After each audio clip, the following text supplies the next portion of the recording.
Olá, pessoal, tudo bem? Olha, hoje vamos mergulhar nos bastidores do Flamengo. Sabe uma matéria no GE hoje, dia 7 de janeiro, que me deixou pensando bastante? O Flamengo vem de uma temporada de 2025, assim, espetacular. Ganhou o Brasileirão, Libertadores, e aí o que todo mundo esperava? Uma janela de transferências bombástica, né? Mas o que a gente está vendo é o contrário. Um silêncio, uma paciência, chega a ser curioso. Então a ideia aqui é usar essa matéria como nosso guia para entender essa estratégia. Por que essa abordagem tão cirúrgica? Quem são os alvos? E o que isso diz sobre a mentalidade do clube para 2026? Vamos começar pelo ponto principal que o artigo levanta. O Flamengo tem dinheiro, tem um orçamento forte, mas não está saindo contratando todo mundo. Para um time que acabou de ganhar tudo, qual é a lógica por trás disso? Não era para aproveitar o momento? Pois é, essa é a grande questão. E a resposta, na minha visão, mostra uma maturidade da gestão do Flamengo. A estratégia não vem da necessidade, sabe? Ela vem de uma posição de força.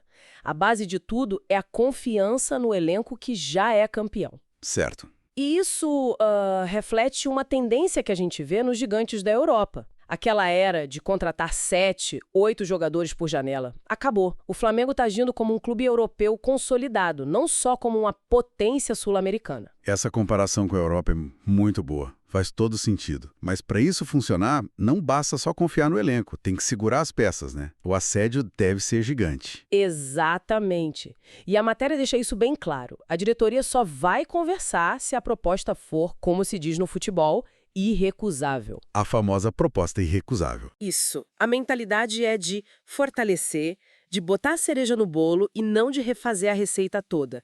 Mexer na química de um time campeão é sempre um risco enorme. Ok, entendi a parte de manter a base. Mas aí vem o outro lado.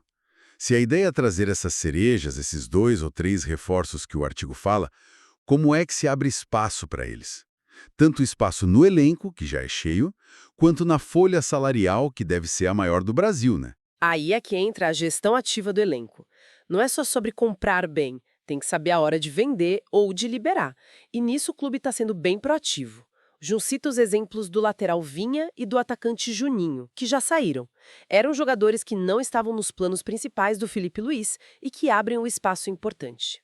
E tem mais gente nessa fila, certo?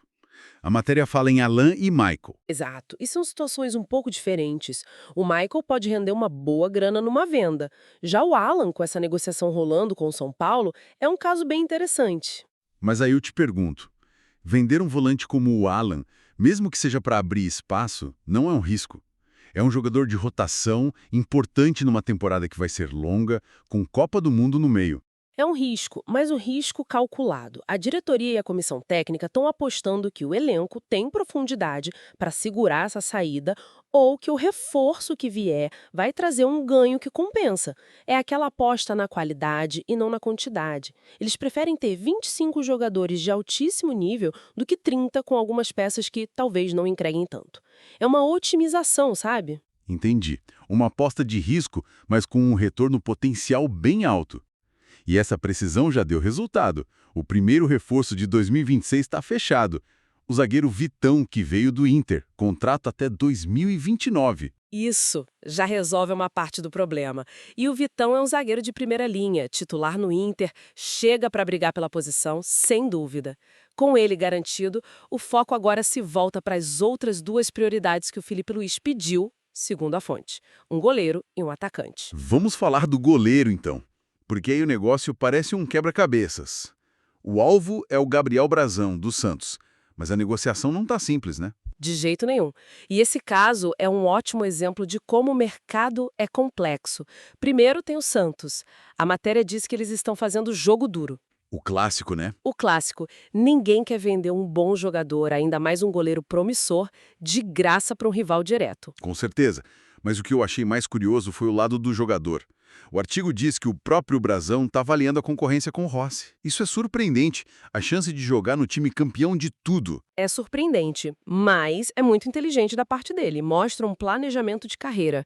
Ele sabe que chegar no Flamengo agora é muito provavelmente ser banco do Rossi, que está numa fase espetacular. Verdade. Para um goleiro jovem que precisa de jogo, isso é um dilema. Ele deve pensar: vale a pena ir para um time campeão para talvez jogar só a Copa do Brasil? É uma decisão de carreira, não só de dinheiro. Uma perspectiva bem interessante. Agora, a busca pelo atacante. Aí a novela parece que é a maior ainda. A primeira tentativa, e parece que foi forte, foi no Caio Jorge. E o Cruzeiro falou, não. Parece que já estão aqui. Vitão, Brazão, Caio Jorge, todos nesse perfil. Adaptação imediata. Só que o não do Cruzeiro mostra que o poder financeiro não é mais um monopólio de Flamengo e Palmeiras. Com as SAFs, clubes como o Cruzeiro agora conseguem segurar seus jogadores. O plano A de pescar no quintal dos outros ficou mais difícil. Muito mais difícil e caro, exatamente. E aí entra a capacidade de adaptação da diretoria. O plano A não deu, sem pânico, vamos para o plano B. A fonte diz que o Flamengo está estendendo o olhar para fora do Brasil. E aí surge um nome de peso, o brasileiro Marcos Leonardo, que está no Al Hilal. Certo. Mas trazer um jogador da Arábia Saudita, mesmo um talento como o Marcos Leonardo, não é arriscado? Sempre tem aquela dúvida do ritmo de jogo, da competitividade. Com certeza, essa é a análise de risco que o departamento de futebol está fazendo. Os prós. Ele é jovem, é um finalizador nato, conhece o futebol brasileiro e viria com uma vontade enorme de voltar para a seleção. Isso é um ponto importante. Os contras são esses que você falou. A adaptação ao ritmo daqui pode levar um tempo e negociar com o clube saudita nunca é fácil. Mas essa mudança de foco mostra que o Flamengo tem um mapa, tem alternativas. Não está refém de um nome só. E além do goleiro e do atacante, o artigo ainda menciona uma possível contratação para o meio-campo. Mas essa seria condicional. Isso é o que a gente pode chamar de uma contratação gatilho. Depende totalmente do que vai acontecer com o Alan e o São Paulo. Se ele sair, abre uma vaga. E aí vem a parte mais legal da estratégia. O artigo sugere que o Flamengo talvez não busque um volante com o mesmo perfil do Alan. A ideia seria investir num jogador mais ofensivo. Opa! E o que isso pode indicar taticamente para o time? Pode indicar uma evolução, talvez o Felipe Luiz sinta que o time precisa de mais criatividade no meio, de alguém que quebre as linhas com o passe, um segundo volante que chegue mais na área. Mudaria um pouco a cara do time, né? E reforça o que a fonte diz sobre o perfil dos alvos. Jogadores jovens, com fome, que cheguem para brigar de verdade pela posição. Resumindo, então, o time é forte, o clube tem paciência, mas por outro lado eu olho o calendário e vejo a pré-temporada começando dia 12 de janeiro. Daqui a 5 dias. Essa paciência toda não pode virar uma desvantagem? O relógio não para. É a grande dualidade da situação. E essa preocupação sua é, com certeza, do Felipe Luiz. A paciência é ótima na mesa de negociação para não pagar mais caro. Mas no campo, o tempo é inimigo. O técnico quer os reforços para ontem, para poder integrar o pessoal na pré-temporada. E o começo do ano é uma pedreira. Não tem tempo para adaptação. Nenhuma. O calendário não perdoa.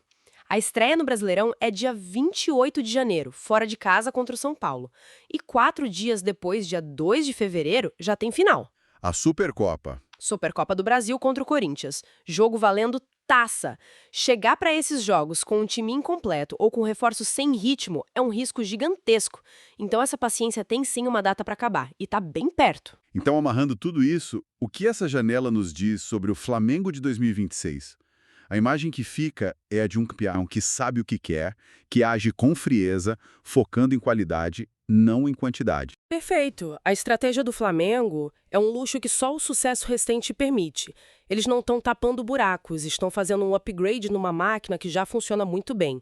E essa capacidade de mudar o alvo, de ir de Caio Jorge para Marcos Leonardo, mostra que o clube tem inteligência de mercado, não só dinheiro. E, para a gente fechar, uma reflexão que vai além do que a matéria traz. O foco é sempre em quem chega, mas o maior desafio de um time campeão, muitas vezes, é gerir quem fica. A grande pergunta é, como o Felipe Luiz vai integrar uma ou duas estrelas que chegam com status num vestiário que acabou de ganhar tudo? Como adicionar talento sem quebrar a química que já existe? Essa é a questão que vai definir a temporada de 2026. Um quebra-cabeças e tanto. A janela do Flamengo é um verdadeiro jogo de xadrez. E a gente vai continuar de olho. É fascinante de acompanhar.